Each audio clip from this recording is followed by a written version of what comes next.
Hi, I'm Cable McCandless. I'm a senior at Lindenhurst High School in New York. I'm enrolled in my AP Physics 2 class from Mr. Kevin Ton. We just finished our liquids and gases phase and have a test on it tomorrow.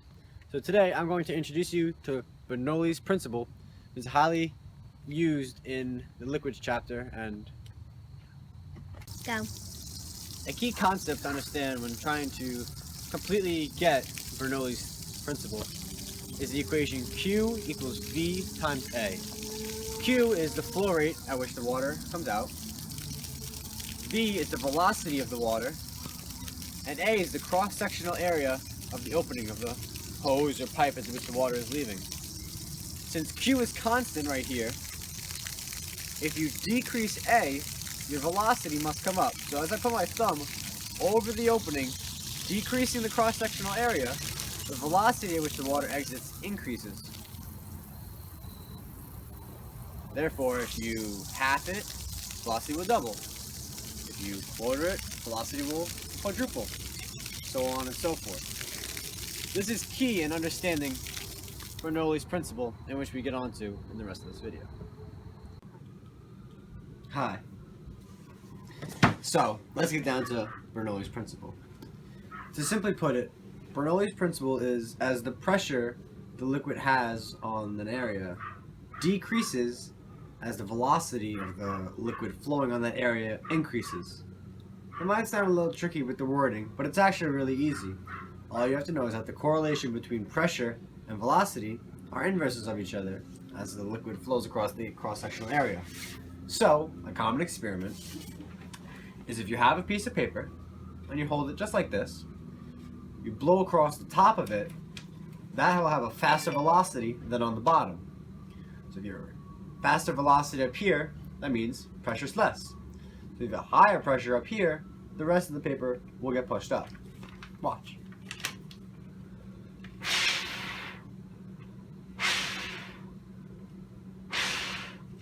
As you can clearly see, the quick velocity drops pressure up here and has this pressure shoot up.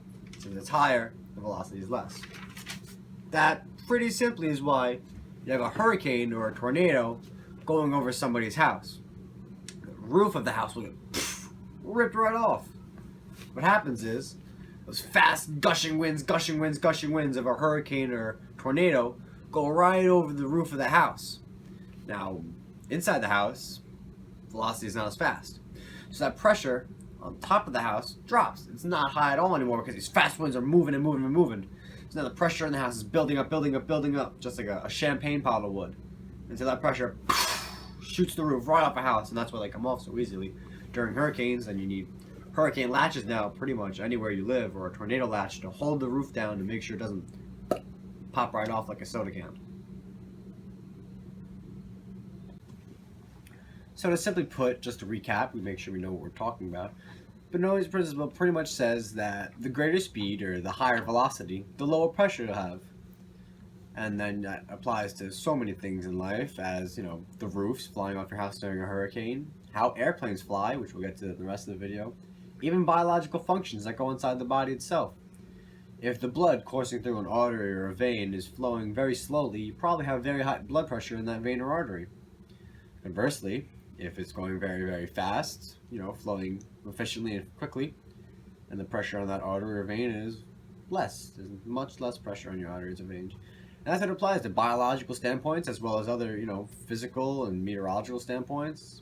It's a very interesting concept that you'll probably interpret throughout your life and not even realize. Now, Bernoulli's principle can apply to, like I said, a vast amount of things in life, even things you probably didn't even think about. Snoring, for instance. How on earth could snoring involve Bernoulli's principle? But it's actually quite interesting. You may think it's more of a biological thing, but how Bernoulli's principle works is that when you go to bed at night and you sleep, you still breathe, obviously. And as you breathe that air in, that's a fast velocity moving air. So, the soft palate in the back of your throat, right below, with that quick moving velocity air, pressure decreases, obviously, like we said, increase in velocity, decrease in pressure. So with that decrease in pressure, that soft palate has no pressure on it, it opens up. So when that soft palate opened up, you stop breathing, wait, take a deep breath, no air moving, no velocity, pressure increases again, soft palate closes back up. So with that fast velocity, low pressure, open, no velocity, high pressure, close, that open and close of that soft palate in the back of your throat creates that snoring sound as you sleep, which is pretty crazy if you think about it. It creates that, which is, silly to think about, but that's really how it works inside your body at the middle of the night. And it's funny because that's pretty much how a woodwind instrument would work. As you go and you blow into the woodwind instrument, you have your mouth pushing, blowing air in between the instrument and a reed. As you do that, you blow it right above the reed, and the reed pushes up against the instrument because you're blowing air, low pressure, no air going, a high pressure bottom shoots the reed up. By doing that, you're closing the system of the instrument, and it creates music. So I guess you could say snoring is an instrument if you want to brag to your friends or put on a college application or something that you do play the soft palate snoring phone. Our next and final step on Bernoulli's theory is how planes fly, which is actually very interesting and goes along with the concept we've been working on this whole time. So, planes are built so that their wings have an airfoil shape to help produce the lift that takes them off the ground. What happens is, as the plane starts to roll on the airway and the wheels move and push it to propel forward, air is pushing against these wings. This quick, fast air velocity is pushing against it as the plane is rolling across this airway trying to take flight. How the wings are built, however, is what makes them fly. When the air is pushed against them, they splice, but they splice unequally, which is very important. By splicing unequally, you have a faster velocity on top and a slower velocity on the bottom, as represented by the different color arrows. With this faster velocity on top, as we learned in Bernoulli's theory, faster velocity is less pressure, right here. So that means less pressure on top, slower velocity, more pressure on the bottom, and like we've learned in the rest of this video, with the more pressure on the bottom, it's going to push against, because there's none here, more here, pushing that plane up, giving it lift, and then the velocities, the two wind velocities actually come back, because if they didn't, it would create a vacuum right here, and the plane would go topsy-turvy. But that's in fact how planes fly, which is incredible that Bernoulli's theory applies to not only biological things, but planes as well. So now you can brag and impress your friends every time you go on an airplane somewhere, and they'll probably hate you, but you just show them this nice fancy schmancy diagram I drew up, and you'll really show them who's boss.